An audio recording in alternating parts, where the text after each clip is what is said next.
Stoicism, the ancient philosophy that can transform your life. Introduction. What is Stoicism?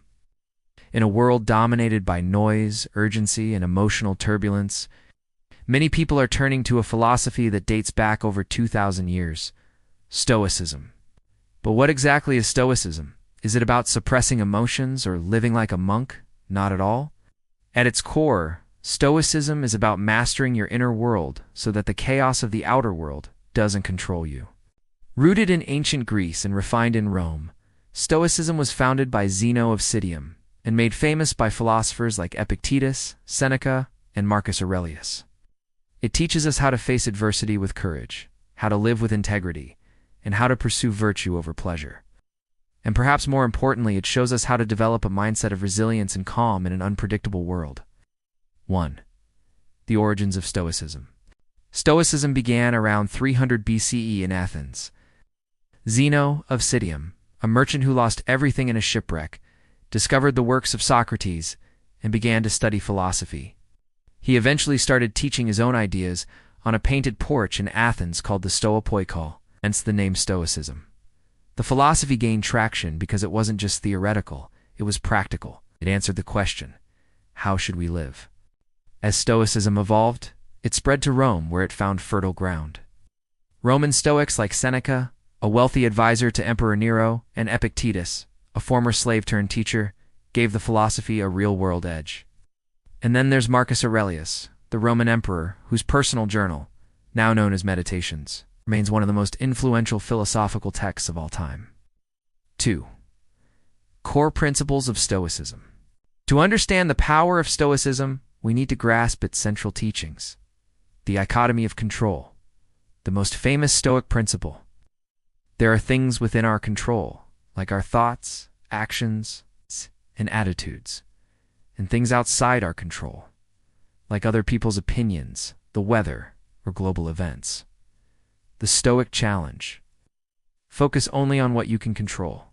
Living according to nature, not in the sense of camping in the woods, but living in alignment with human nature, reason, cooperation, and virtue. Virtue is the highest good. For Stoics, success isn't wealth, fame, or pleasure. It's arete, excellence of character. Wisdom, courage, justice, and temperance are the 4 cardinal virtues. Negative visualization. Practicing imagining loss or hardship so we're emotionally prepared when things go wrong. Amor Fati. Love your fate. Accept everything that happens as part of a grand design. Don't just accept it. Embrace it. 3. Stoicism and modern self-improvement. The Stoics might not have had smartphones or social media, but their teachings map perfectly onto modern self-help. Here's how. Discipline and emotional control. The Stoics believed that emotions shouldn't dictate behavior. In a world of impulsive tweeting and emotional reactivity, Stoic calm is powerful. Epictetus wrote, "It's not what happens to you, but how you react to it that matters." Journaling. Marcus Aurelius' Meditations wasn't meant for publication. It was his personal journal.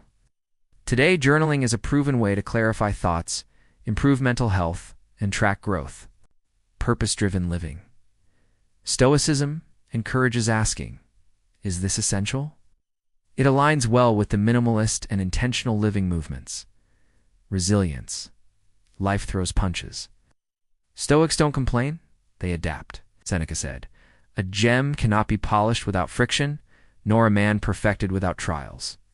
For debunking Stoic myths, a common misconception is that Stoics are emotionless. In truth, Stoicism isn't about suppressing emotion. It's about understanding and mastering it. The Stoics didn't deny grief or sadness.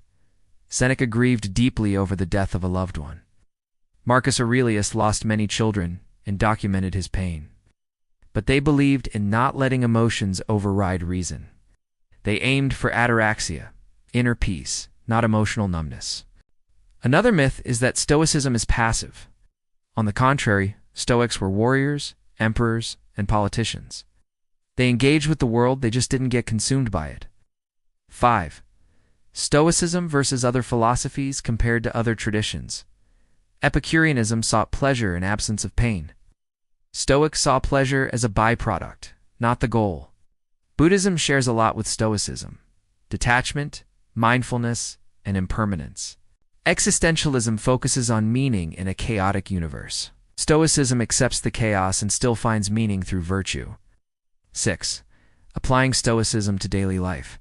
How can you live more stoically today? Morning reflection. Ask yourself, what can I control today? How will I react to adversity? Evening journaling. Reflect on the day. What did you do well? Where can you improve? Practice voluntary discomfort. Take a cold shower. Fast occasionally. Walk instead of drive. These sharpen your self-discipline. Meditate on death. Life is short. Remembering mortality isn't morbid. It's motivational. It helps you prioritize what matters. Practice kindness. Stoics value justice and humanity. Marcus Aurelius wrote, "Waste no more time arguing what a good man should be. Be one." 7. Modern figures influenced by Stoicism. Stoicism is everywhere today. Tim Ferriss, author of The 4-Hour Workweek, credits Stoicism with changing his life. Ryan Holiday, through books like The Obstacle is the Way, reintroduces Stoicism to millions.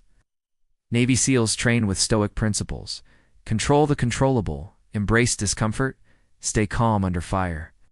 Even tech CEOs, athletes, and creatives use Stoic thinking to stay grounded. 8. The transformative power of Stoicism. At its best, Stoicism is not just a philosophy. It's a spiritual exercise. It's a toolkit for life. It doesn't promise that bad things won't happen. It promises you'll be strong enough to handle them. In an age of mental health challenges, stress, and constant distraction, Stoicism offers stillness. It reminds us that while we can't control the world, we can always control ourselves. And from that mastery comes freedom, the freedom to live not reactively but deliberately, with clarity, with integrity. Conclusion: why you should start practicing Stoicism today. Imagine waking up tomorrow and facing your day with total composure, no matter what happens. Traffic, criticism, uncertainty, you remain centered. That's Stoicism. You don't need to move to a monastery. You don't need to renounce emotion. You just need to begin by asking, what can I control? And then control it. Remember, life will test you. But as the Stoics said, the obstacle is the way. Start small. Read a page of meditations. Reflect. Take a cold shower. Say no to an impulse. Smile at discomfort. Go. Because with every Stoic act, you reclaim your power and step closer to the best version of yourself. Thanks for watching, and stay Stoic. Stay enraged.